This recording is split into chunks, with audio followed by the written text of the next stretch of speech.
আসসালামু আলাইকুম everyone, welcome to SK cooking recipe. আজকে আমি আবারও চলে আসলাম নতুন একটা রেসিপি নিয়ে। আজ আমি আপনাদের সাথে শেয়ার করছি গ্রামের ঐতিহ্যবাহী ভীষণ মজাদার কাঁকরোল পাতা দিয়ে চিংড়ি মাছের রেসিপি। গরম গরম ভাতের সাথে এই কাঁকরোল পাতার ভাজির স্বাদ সত্যি অসাধারণ। আমি আমাদের গাছ থেকে তাজা তাজা কাঁকরোল পাতা উঠিয়ে নিচ্ছি। গ্রামের সহজ সরল এই পাতাটি খেতে যতটাই মজাদার ঠিক ততটাই মুখরোচক। দেখতেই পাচ্ছেন গাছের পাতাগুলো কতটা তাজা তাজা।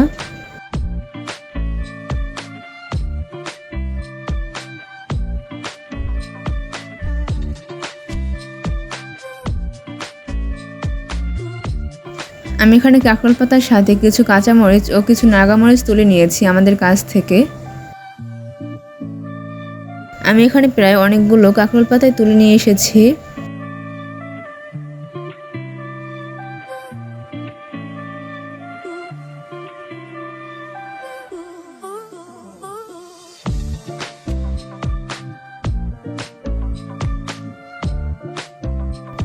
আপনারা তো দেখতেই পাচ্ছেন আমি এখানে কতগুলো কাঁচামরিচ আর নাগামরিচ নিয়ে এসেছি।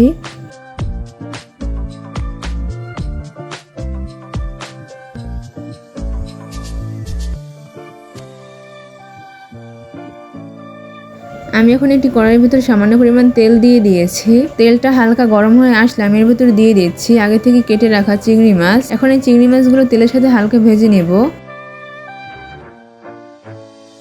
হালকা ভেজে নেওয়া হয়ে গেলে এর ভিতরে দিয়ে দিচ্ছি হাফ কাপ পরিমাণ পেঁয়াজ কুচি আর দিয়ে দিচ্ছি 6 থেকে 7টা কাঁচামরিচ।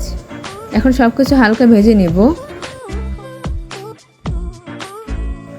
আপনারা যারা যারা এখন পর্যন্ত আমার ভিডিওটি দেখতেছেন কিন্তু এখন পর্যন্ত লাইক দেন নাই, তারা অবশ্যই এটা লাইক করে দিবেন আর সাবস্ক্রাইব করে পাশেই থাকবেন। আর যদি আপনারা এরই ভিতরে লাইক দিয়ে থাকেন তাহলে আপনাদেরকে অসংখ্য ধন্যবাদ।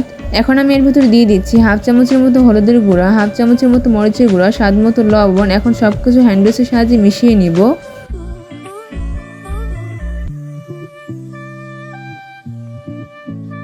মশলাটা হালকা কষিয়ে নেওয়ার জন্য আমি এর ভিতরে দিয়ে দিচ্ছি সামান্য পরিমাণ পানি। এখন আবারও সবকিছু হ্যান্ড উইচের সাহায্যে মিশিয়ে নিচ্ছি।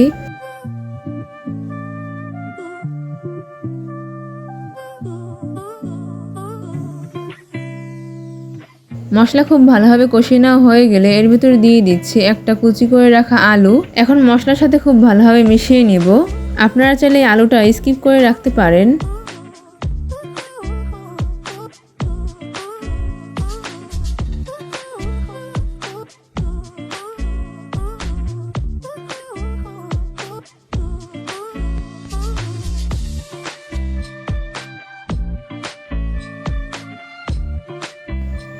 আলুটা খুব ভালোভাবে ভেজে নেওয়া হয়ে গেলে এর ভিতরে দিয়ে দিচ্ছি আগে থেকে কুচি করে রাখা কাঁকরোলের পাতা। এই পাতাগুলো আমি খুব ভালোভাবে পরিষ্কার করে তারপর খুব ভালোভাবে কুচি করে নিয়েছি। একটু কুচি করে নিলে সিদ্ধ হতে সুবিধা হবে। এখন আমি সব শাকগুলো খুব ভালোভাবে আলুর সাথে মিশিয়ে নিচ্ছি।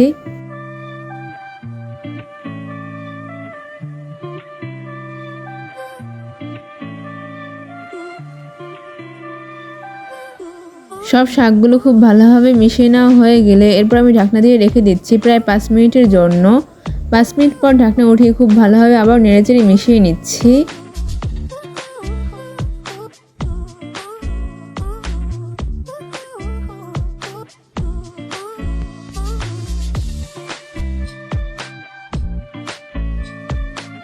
শাকটা আবার খুব ভালোভাবে ভেজে নেওয়া হয়ে গেলে আবার ঢাকনা দিয়ে রেখে দিচ্ছি প্রায় 5 মিনিটের জন্য। 5 মিনিট পর আবার ঢাকনা উঠিয়ে খুব ভালোভাবে নেড়েচেড়ে মিশিয়ে নিচ্ছি।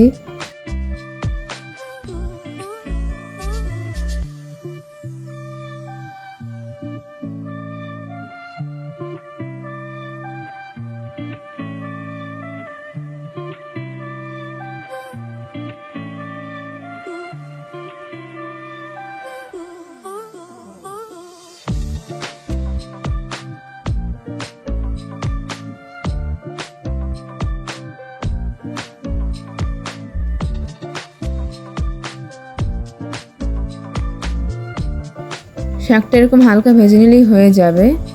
আমার এখানে শাকটা একদম রেডি হয়ে গিয়েছে। এবার আমি সার্ভিং প্লেটে নামিয়ে নিচ্ছি। দেখতেই পাচ্ছেন কাঁকরোল শাকের ভাজিটা কতটা লোভনীয় হয়েছে। সত্যি এই কাঁকরোল শাকের ভাজিটা গরম ভাতের সাথে খেতে অসাধারণ লাগে। আপনারা বাসায় একবার হলেও ট্রাই করে দেখবেন। আমি 100% গ্যারান্টি দিয়ে বলতে পারছি এই কাঁকরোল শাকের ভাজিটা খেয়ে আপনারা ফিদা হয়ে যাবেন।